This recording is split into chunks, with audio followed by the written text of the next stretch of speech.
నమస్తే సార్. నమస్కారం అమ్మా. మీ పేరు? వేణుగోపాల్ రెడ్డి. ఏం చేస్తుంటారు? సాఫ్ట్వేర్ ఇంజనీర్ అమ్మా. నేను అమెరికాలో ఉంటున్నాను. Okay sir. ఇక్కడికి ఎన్ని రోజులు అయింది వచ్చి? 2 వీక్స్ అయిందమ్మా. అంటే హాలిడే పెట్టేశారు అక్కడ మీ జాబ్ కి? అవును, కంప్లీట్ గా లీవ్ పెట్టేసి. లక్షల జీతం వదులుకొని ఓటు వేయడానికి ఇక్కడికి ఎందుకు వచ్చారు సార్? అంటే రావాల్సిన అవసరం ఏంటి? ఈరోజు రాష్ట్రంలో జరుగుతున్న పరిణామాలు చూస్తే రాష్ట్రం భవిష్యత్తు కోసం, లేకపోతే రాష్ట్రంలో జరుగుతున్న ఈ అరాచక పాలన అంతమొందించాలి, ఎలాగైనా రాష్ట్రం మళ్ళీ అభివృద్ధి పథంలోకి వెళ్ళాలి. ఆల్రెడీ అభివృద్ధి చెందింది అంటున్నారు, మళ్ళీ ఏంటి ఇంకా అభివృద్ధి అంటే? అభివృద్ధి చెందిందని చెప్పి పాలక పక్షంలో ఉన్న నాయకులు చెప్తున్నారు. వాస్తవ పరిస్థితులు మనం ఒకసారి పల్లెల్లో వెళ్ళి చూస్తే ఎట్లున్నదో మనకు తెలుసు. ఈరోజు నేను 2 వీక్స్ నుంచి గ్రౌండ్ లో తిరుగుతున్నాను, ప్రజల బాధలు వింటున్నాం. అందరూ చెప్పేది ఏంటంటే సంక్షేమ పథకాల మాయలో భ్రమలో పెట్టేసేసి డెవలప్మెంట్ జీరో చేసేసి కేవలం అదే డెవలప్మెంట్ అని చూపించే పద్ధతిలో అధికార పార్టీ నాయకులు వెళ్తున్నారు తప్ప అభివృద్ధి అనేది చేయలేదు. వాస్తవం అది అందరూ గమనించాల్సిన విషయం. ఈ రోజు మేము అమెరికాలో ఉంటున్నాం, జర్మనీలో ఉంటున్నాడు బ్రదర్, ఇక్కడ గల్ఫ్ దేశాల్లో ఉంటున్నాడు. అక్కడున్న పరిస్థితులు ఇక్కడున్న పరిస్థితులు ఒకసారి గమనిస్తే చాలా డిఫరెన్స్ ఉంటుంది. ఎందుకంటే బేసిక్ కమ్యూనిటీస్ కూడా లేని పరిస్థితులు ఈ రోజు చాలా పల్లెలు ఉన్నాయమ్మా.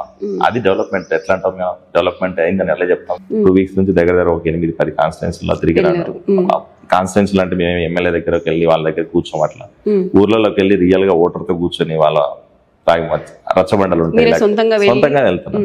గ్రూపులుగా ఫామ్ అయిపోయాం. సో పని చేస్తున్నాం, గ్రౌండ్ లెవెల్లో ఎడ్యుకేట్ చేస్తున్నాం. ఓటర్స్ కి ఓటు ఆవశ్యకత ఏంటి, ఓటు ఎవరికి వేయాలి, మీ ఓటు వేయమని కూడా అడగవాలి మా పార్టీకి.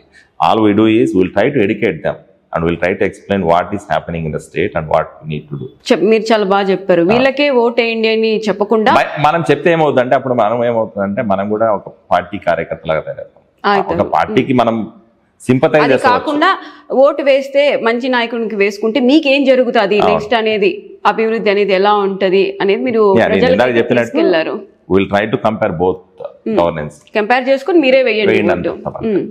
ఇప్పుడు 2000 మంది వచ్చారంటారు, వాళ్ళంతా ఎక్కడ ఉన్నారు ఇప్పుడు?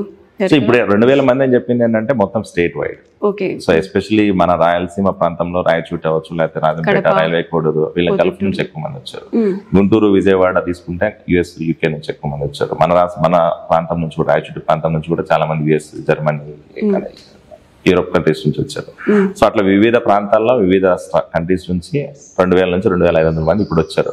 Next 10 election before 1 week before లోపు వీళ్ళందరూ వచ్చేది ఏంటంటే ఓట్లు కొనడానికి అయితే కాదు.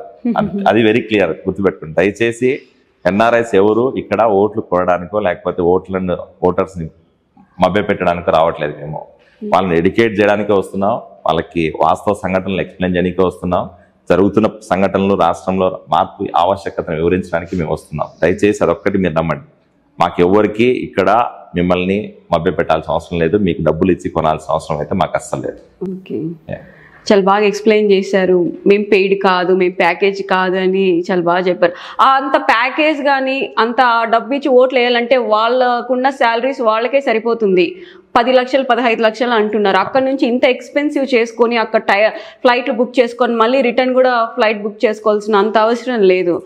ఇది ప్రజలకి తెలీదు, మీరు తెలియజేశారు. Thank you sir. Thank you అమ్మా. థ్యాంక్ యూ వెరీ మచ్ అండి సుమన్ టీవీ అన్నమయ్య డిస్ట్రిక్ట్ వాళ్ళకి. ఎందుకంటే మీరు టైం కేటాయించి మా ఎన్ఆర్ఐస్ని ఇక్కడికి వచ్చి ఇంటర్వ్యూ చేయడం, మేము ఇచ్చిన సందేశం ప్రజలందరికీ వెళ్తుందని తెలియజేస్తూ, అలాగే మేము చెప్పిన ప్రతి ఒక్క అంశం మేమేంటో ఎవరో స్క్రిప్ట్ ఇస్తే చెప్పలేదండి. మా అంతకు మేము రియలైజేషన్ అయ్యి రాష్ట్రం డెవలప్మెంట్ కోసం ఇక్కడికి వచ్చాం. సో ఇక్కడ మీరు ఓటు ప్రతి ఒక్కరు వినియోగించుకోండి. దాన్ని సక్రమైన నాయకత్వానికి మీరు ఓటేసి రాష్ట్రాన్ని ముందుకు తీసుకెళ్లాలని కోరుకుంటూ మరొకసారి అవకాశం ఇచ్చిన సుమన్ టీవీకి అలాగే అందరికీ ధన్యవాదాలు తెలియజేసుకుంటూ జై హింద్. అందరికీ నమస్కారం. ఆంధ్రుడా మేలుకో, నీ ఓటు నీ ఆయుధం. డెవలప్మెంట్ మీద కాన్సన్ట్రేషన్ పెట్టి నీ ఓటు నీ ఆయుధంగా మార్చి డెవలప్మెంట్కి ఓటేయండి. అందరికీ ధన్యవాదాలు. ఓటు హక్కు అనేది ప్రజాస్వామ్యంలో ప్రతి మానవుడికి ఇచ్చిన హక్కు. సో ఆ ఓటుని మనం మంచి నాయకుడిని ఎన్నుకోవడానికి వేస్తే రాష్ట్రము అలాగే రాష్ట్ర ప్రగతి పథంలోకి వెళ్తుంది. ఖచ్చితంగా ఓటేసే ముందు 1-2 సార్లు ఆలోచించుకోండి. మీ మనస్సాక్షికి, మీ మనసుకి ఎవరు నమ్ముతారో, ఎవరైతే నాయకుడు మీ రాష్ట్రాన్ని అభివృద్ధి పథంలో తీసుకెళ్తారో వాళ్ళకే ఓటేయండి. రాష్ట్రాన్ని మళ్ళీ మార్పు దిశగా తీసుకెళ్ళండి అని చెప్పి ఈ సుమన్ టీవీ ఛానల్ ద్వారా, అలాగే సుమన్ టీవీ ప్రేక్షకులకు, తెలుగు రాష్ట్రంలో ఉన్న ప్రజలందరికీ కూడా ఈరోజు విన్నవించుకుంటున్నాం. Thank you. Vote for development.